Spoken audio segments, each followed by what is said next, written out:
Prajamitra news TV ఛానల్కి స్వాగతం. ఈరోజు వార్తల్లోని ముఖ్యాంశాలు. కడప జిల్లా ఒల్లూరు మండలం కుమారునిపల్లిలో వెలిసిన శ్రీ వరాల ఆంజనేయ స్వామి దేవస్థానం వార్షికోత్సవం సందర్భంగా శనివారం బండలాగుడు పోటీలు నిర్వహించి విజేతలకు బహుమతులను అందజేశారు. మధ్యాహ్నము భక్తాదులందరికీ అన్నదాన కార్యక్రమాన్ని ఏర్పాటు చేశారు.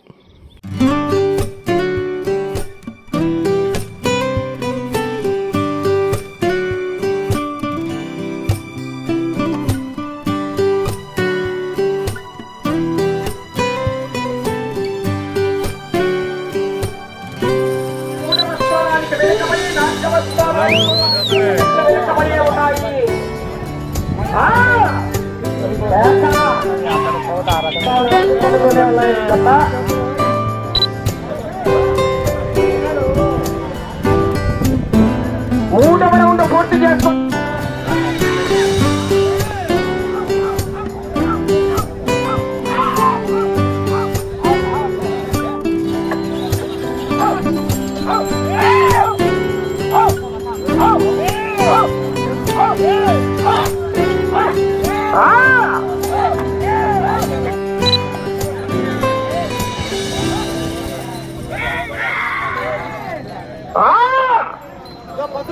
కుమారునిపల్లి వారు ముందుకు రావాల్సిందిగా ఆహ్వానిస్తున్నాం. మొదటి బహుమతి 30,016 రూపాయల దాతజీ వారు. మొదటి బహుమతిని కైవసం చేసుకున్న వారు డిపిఆర్ మెమోరియల్ డిసిఎస్ఆర్ బోల్స్ నందం లక్ష్మణ కుమార్ గారు, అయోధ్య నగర్ ప్రొద్దుటూరు కడప జిల్లా వారు.